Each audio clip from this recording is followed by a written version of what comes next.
Toy Story é uma animação que apresenta o universo na perspectiva dos brinquedos e todos os dilemas que envolvem a essência e o propósito desses personagens no curso da vida, e principalmente a forma como eles se relacionam entre si e com os seres humanos, especialmente as crianças.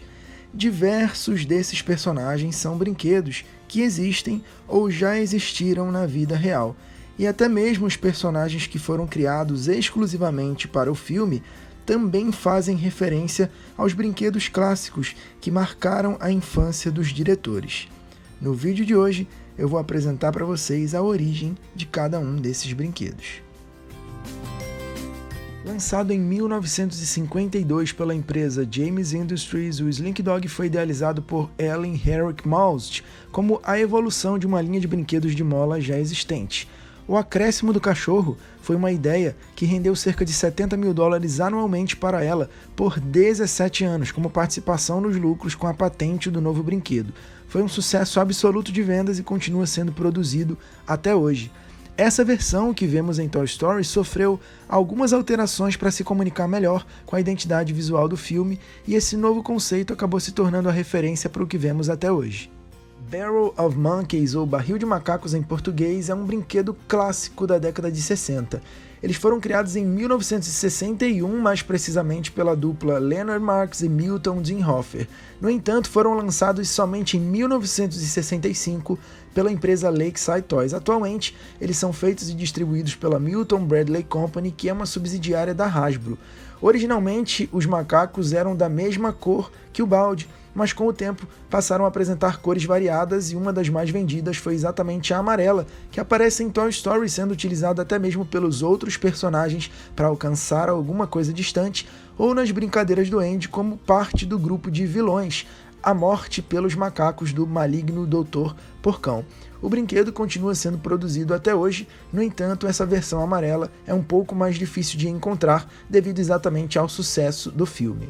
Criados em 1950 e lançados em 1959, os Trolls da Sorte foram idealizados e produzidos na Dinamarca por Thomas Dam e tornaram-se populares em todo o mundo, especialmente entre os anos 70 e 90, quando diferentes marcas e versões eram comercializadas. A versão que vemos em Toy Story é inspirada na coleção da marca Russ Berrie. Os Trolls da Sorte fazem parte da lista dos 100 brinquedos mais importantes do século e são vendidos até os dias de hoje. Acompanhando as inovações tecnológicas da época, nos anos 90 foram lançados diversos brinquedos com recursos eletrônicos de interação, como por exemplo mini-jogos digitais, robôs e também rádios e gravadores com temáticas infantis. Esse modelo que nós vemos em Toy Story chamava-se Rockin' Robot e foi um sucesso absoluto de vendas no seu lançamento em 1991 pela empresa Play School, a subsidiária da Hasbro, que também faz o Sr. Cabeça de Batata e a babá eletrônica que vemos sendo utilizada no filme para o Woody se comunicar com os soldados no aniversário do Andy. O Chatter Telephone, ou Telefone Feliz na versão brasileira, e a Rock a Stack, ou simplesmente Pirâmide de Argolas, foram criados por Ernest Tornell em 1961 e fazem parte de nada menos do que a lista dos 100 brinquedos mais importantes do século. E não somente isso, eles também fazem parte da lista dos 10 brinquedos mais vendidos do mundo e, inclusive, continuam sendo produzidos até hoje pela Fisher-Price. Se por um lado a Pirâmide de Argolas aparece apenas como um brinquedo secundário e não se relaciona necessariamente com a trama, por outro lado, o Telefone Feliz tem um papel fundamental, especialmente em Toy Story 3, quando ele passa informações muito importantes para o Woody conseguir desenvolver todo aquele plano de fuga com os demais brinquedos. A gente pode dizer, basicamente, que se não fosse pelo Telefone Feliz, os brinquedos estariam presos em Sunnyside até hoje. Musical Jolly Chimp, ou Chimpanzé Feliz Musical, foi um brinquedo lançado no Japão em 1950 pela empresa Daishin, que deu seguimento na produção até meados de 1970. Depois disso, outras empresas lançaram diferentes versões menos assustadoras do chimpanzé, com roupas e nomes variados. Recentemente, a companhia Yamane relançou uma versão do macaco inspirada no projeto original. O musical Jolly Tim fez mais sucesso inicialmente entre os adultos, já que as crianças costumavam sentir medo dele. Inclusive, ele já apareceu em diversos filmes de terror, e não é por acaso que em Toy Story ele é introduzido como um vilão, responsável pelo monitoramento das câmeras e o alvo a ser neutralizado para o sucesso da fuga dos brinquedos em Sunnyside. Depois do enorme sucesso da boneca falante Cherry Cat, em 1964 foi idealizado o brinquedo See 'n Say, o primeiro do mundo em que a criança poderia escolher exatamente o som ou a frase que gostaria de ouvir. Essa versão que nós vemos em Toy Story 1 foi lançada mais especificamente em 1989 pela Mattel. Posteriormente, uma versão mais recente do brinquedo na cor amarela aparece também na creche Sunnyside em Toy Story 3.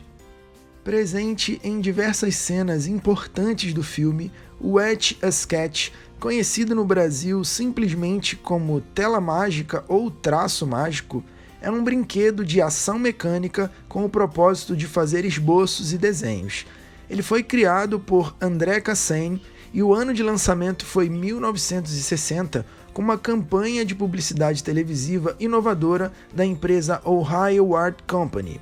Ele também faz parte da lista dos 100 brinquedos mais importantes do século e atualmente é produzido pela empresa Spin Master. Inventada em 1946 por Albert Carter e A. Bookman e lançada em 1950, a Magic 8 Ball, ou apenas Bola Mágica 8, consiste em um brinquedo esférico semelhante a uma bola 8 de bilhar ou sinuca, que apresenta diferentes frases quando é movimentada. O item popularizou-se inicialmente entre o público adulto por apresentar respostas rápidas e objetivas para dilemas cotidianos. Posteriormente, o item acabou conquistando também o público infantil, especialmente depois de aparecer em Toy Story, sendo utilizada pelo Woody em uma cena clássica onde ele consulta qual brinquedo será escolhido para acompanhar o Andy no Pizza Planet. Ele continua sendo produzido até hoje pela Mattel, depois de já ter passado por diversas empresas diferentes. Sem dúvida, um dos brinquedos mais populares do mundo pelo baixo custo de produção e, consequentemente, pelo valor acessível, os soldados de plástico estão por toda parte, desde as lojas mais sofisticadas até o pequeno comércio local. No entanto, a data precisa da primeira versão é questionada. O que se sabe é que foi em meados de 1914, a partir da Primeira Guerra Mundial. Nesse momento, as crianças começaram a brincar como se estivessem nos conflitos. E, apesar de toda a tragédia humana provocada nessas batalhas, sempre existia uma motivação financeira para tirar benefício de qualquer que fosse a situação. Foi dessa maneira que, em 1938, exatamente um ano antes do início da Segunda Guerra Mundial, que a empresa Bergen Toy Novelty fez os primeiros moldes que serviram como base para os soldados que a gente vê até hoje.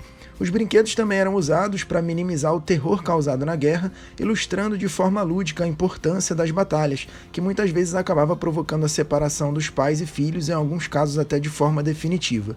Durante e depois da Segunda Guerra Mundial, a indústria de brinquedos faturou milhões de dólares com a temática militar. A partir da década de 70, tornou-se muito popular a produção de brinquedos em miniatura, que podiam representar profissões comuns da vida em sociedade, ou também personagens da cultura pop em escala menor.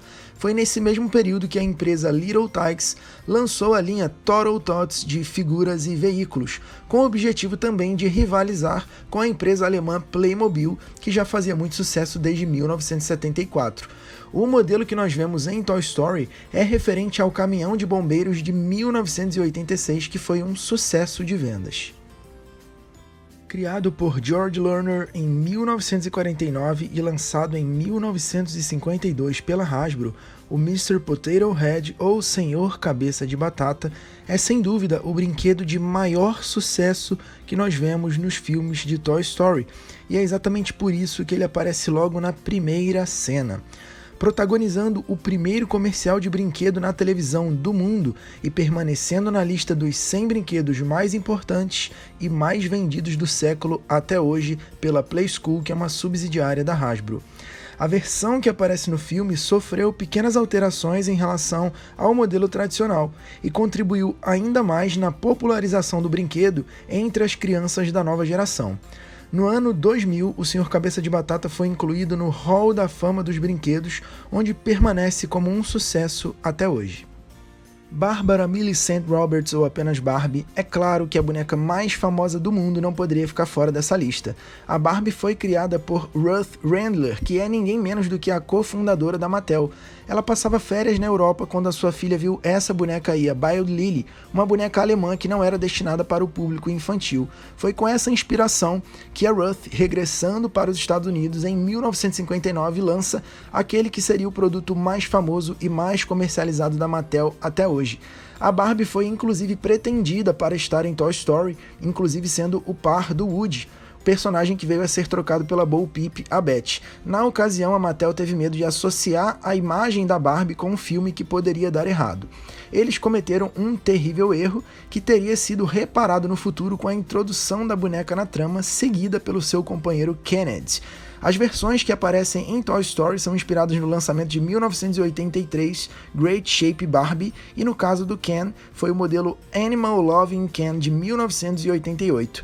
Em 1964, a Mattel comprou os direitos da Bild Lily para suprimir a concorrência.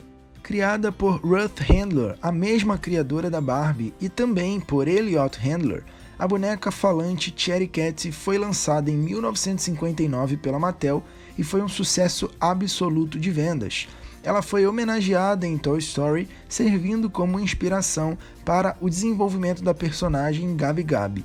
E ainda falando no antiquário Segunda Chance, o grupo de bonecos ventrílocos liderados por Benson também teve como inspiração brinquedos que existiram, não somente em outras franquias, como o caso do Slap the Dummy de Goosebumps, como também o famoso boneco ventríloco Charlie McCarthy.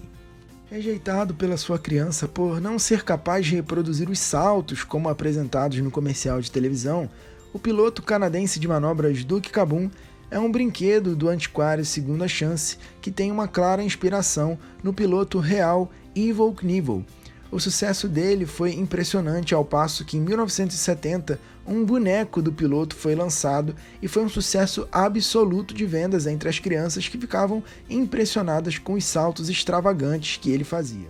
O caso do brinquedo do patrulheiro espacial Buzz Lightyear é muito peculiar porque ele tem duas versões, uma no mundo real e a outra no mundo fictício de Toy Story. De acordo com o diretor da primeira trilogia, John Lasseter, o tamanho e as articulações foram baseados nas clássicas figuras de G.I. Joe.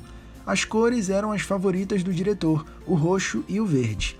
O nome, uma homenagem ao astronauta Buzz Aldrin, o segundo homem a pisar na Lua na missão Apollo 11. A segunda versão para a origem do brinquedo leva em consideração exatamente o mundo fictício onde o Andy vive. Dessa forma, depois de ter assistido o filme Lightyear, ele pede de presente para sua mãe o boneco do Buzz. Inclusive, nós tivemos a oportunidade de assistir esse filme recentemente, que conta a origem do patrulheiro espacial dentro do universo de Toy Story. Fechando a nossa lista com ninguém menos do que o personagem mais importante de Toy Story. O brinquedo favorito do Andy desde o jardim de infância, segundo a descrição do Sr. Cabeça de Batata. Não é segredo para ninguém que o Woody sempre foi o protagonista da franquia. O brinquedo que falava sobre a essência do que é ser brinquedo e de estar ali disponível para a sua criança. Ele que sempre procurava o que era melhor para o Andy e pela permanência do grupo. Embora o Woody não seja um boneco da vida real, as suas inspirações são muito claras, e em uma conversa com a Gabi Gabi no antiquário Segunda Chance, fica demonstrado que o Woody, assim como ela, também é da década de 50 dentro do universo da franquia, e essa referência é muito clara em relação ao boneco ventríloco Howdy Doody, feito na década de 50 pela empresa Puppet Playthings. O boneco fazia referência ao personagem da série televisiva de mesmo nome, que foi um sucesso absoluto de audiência entre as crianças. Howdy Doody foi uma inspiração para o rodeio do Woody, que também é apresentado com marionete. Então é isso, pessoal, eu espero que vocês tenham curtido conhecer um pouco melhor sobre a história desses brinquedos que marcaram a vida do Andy e, é claro, a nossa também. Um forte abraço, eu encontro vocês no próximo vídeo.